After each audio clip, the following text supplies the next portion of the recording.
Já estamos de volta, agora 13 horas e 9 minutos na cidade de Manaus.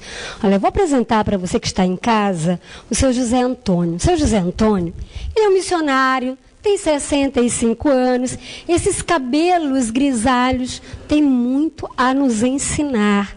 É um prazer recebê-lo aqui no Câmera 13. Gente, ele viajou o Brasil, é verdade. O que mais me chamou a atenção, o que mais me fez admirar ainda mais o seu Antônio, que tudo isso ele fez por amor à vida. Ele viajou o mundo, na verdade, não é? E olha, gente, mais de 14 países, tá? E tudo isso com o dinheiro da aposentadoria dele. A gente sabe que a aposentadoria não é muito, né? Mas esse homem aqui, né? Inclusive eu quero saber se ele é casado, se é pai. Tudo bem, Antônio? Tudo bem, é um prazer poder estar com vocês aqui no programa Câmara 13. Prazer é nosso. E estou aqui para responder as suas perguntas e participar do programa. Que coisa boa. Agora, você me dizia que você é um missionário, você já foi hippie, exato, não é? Já usou drogas. Antônio, por que você resolveu, assim, de repente, não é, largar tudo para servir a vida, claro, no lado do bem? Bem, há 40 anos atrás eu era um ex-hippie, dependente químico, não era marginal, nem malfeitor, nem um bandido, mas eu queria curtir os embalos da época, a época dos Beatles, Rolling Stones, aquele movimento dos hippies. E para resumir, eu tive uma crise violenta nos anos 70. As drogas injetáveis que eu consumia atingiu meus neurônios e eu perdi a razão da vida. E perdi a noção das coisas. E fui internado no hospital, no Rio de Janeiro, de desequilibrados mentais. Hospital de loucos, né, como podemos dizer.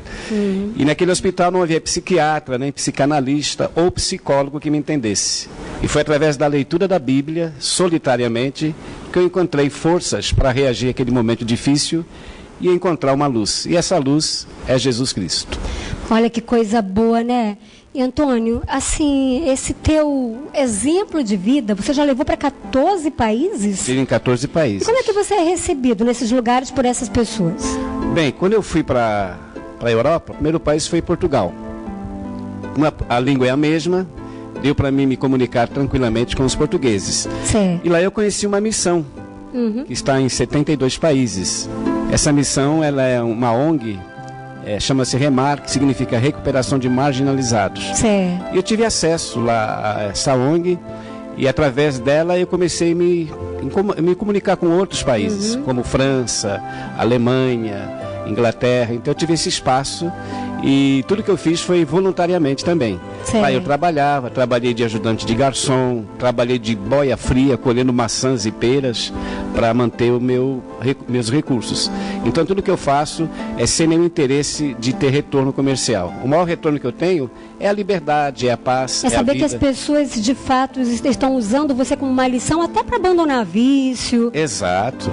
Você já soube desse retorno? Já soube de várias pessoas. Inclusive em 2002 eu estive aqui em Manaus fazendo uma palestra numa praça pública e um jovem me reconheceu. Não é você que pregava lá em São Paulo na hora do almoço, que eu preguei muito evangelho nas praças em São Paulo.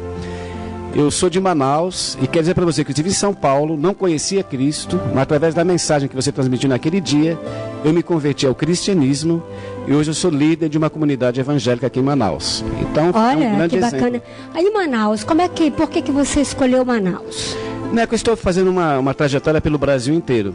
Então, e aí chegou a vez de Manaus. Chegou a vez de Manaus. E aqui você já esteve com algum grupo de jovens? Não, a minha base de pregações é em praças públicas. Eu estou pregando nos terminais de ônibus. Eu fui no terminal 3, 4, 5. Então tem aquela multidão. E a recepção das pessoas? É a melhor possível. Primeiro porque eu não agrido as pessoas com palavras de fanatismo, tentando pressioná-las a me ouvirem. Certo. Eu peço licença, eu tenho um aparelho de som, um megafone importado, e ali eu faço uma palestra de 10, 15 minutos. Certo. As pessoas ouvem, porque elas estão ali precisando de ouvir uma mensagem. E o próprio Paulo diz, o apóstolo, como ouvirão se não há quem pregue? E como pregarão se Deus não lhes inspirar?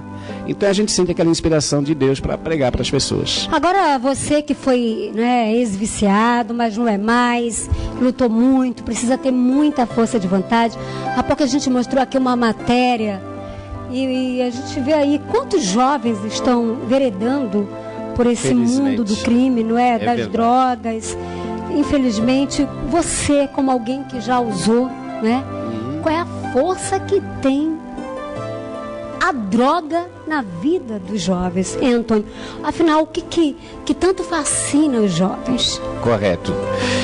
Eu não culpo e não condeno esses jovens que consomem drogas, que eu também fui um ex-dependente. O que me levava a consumir drogas era o vazio que eu sentia dentro de mim. Eu queria preencher o vazio com drogas, com baladas da época, promiscuidade, porque eu não conhecia a realidade da vida.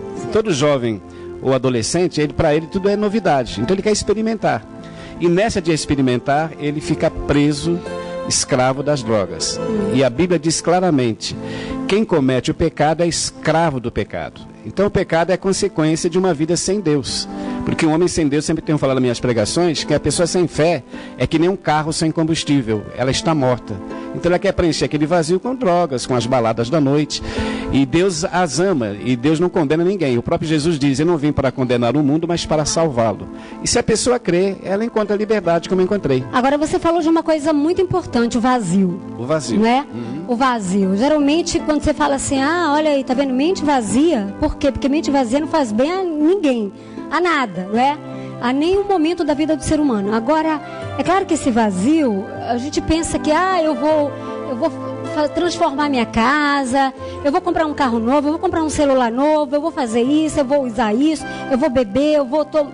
Quer dizer, esse vazio, na verdade, que o ser humano sempre tem, ele não consegue enxergar, porque você só vai poder preencher com Jesus, com Deus, não é? Exato. Esse vazio é um vazio onde Deus quer morar, né? E o fato das pessoas não naquele momento estarem tão distantes, não conseguem perceber, aí você sempre está em busca de alguma coisa para preencher esse vazio. Correto. Um exemplo, alguém acha que os jovens que não têm cultura, ou que não têm estabilidade econômica, que partem para as drogas. Vou citar 2 exemplos. Kurt Cobain, o ex-Nirvana, ele era uma das maiores bandas dos anos 90. Ele tinha tudo aos seus pés: mulheres, fama, status, e pegou uma Winchester e se suicidou. Agora, recentemente, há um ano atrás, o grande ator Robin Williams, que foi um dos maiores atores de Hollywood, se suicidou. Prova que o homem sem Deus realmente não tem razão para viver. Não tem nada, né? Sem Deus a gente não é nada, gente. Então não dá nem para pensar a vida sem Deus. Exatamente. O próprio Jesus diz: sem mim nada podereis fazer, diz. Agora eu quero que você deixe uma mensagem aí para todo mundo que está nos acompanhando nesse momento aqui no Câmera 13. Interior do estado, pessoal aqui de Manaus, para os jovens, idosos, enfim, todo ser humano. Ok. Eu quero aproveitar esses minutos e trazer para os telespectadores uma mensagem que tem como ponto central a Bíblia Sagrada. Foi através da leitura da Bíblia que eu encontrei resposta para as minhas dúvidas. Uma vez Jesus disse: examinai as Escrituras, porque elas testificam de mim e encontrareis nelas a vida eterna. Prova que não é uma religião que faz a diferença. A religião, ela até às vezes deturpa e leva as pessoas ao erro. O próprio Jesus dizia para aquele povo daquela época, como diz para nós no século 21, vós errais por não conhecerdes as Escrituras e nem o poder de Deus. Muitos afirmam, até em tom de chacota, que a Bíblia é um monte de papel, que o papel aceita tudo e não dão credibilidade ao que está escrito. Queridos, jovens principalmente, os nossos documentos também são papéis, mas são eles que identificam-nos como cidadãos, o qual seria impossível ser identificado sem os documentos. Para resumir, a Bíblia é que identifica Jesus Cristo como Rei. E palavra de Rei não volta atrás. Por isso que ele diz: o céu e a terra passarão, mas as minhas palavras não hão de passar. Poxa, olha aí, quero aplaudir aí o José Antônio de Souza. Obrigada, viu, Antônio? É um prazer, viu? Deus te abençoe, tá certo? Amém. Tenho certeza que ele está ajudando muita gente já com essas palavras tão bonitas, né?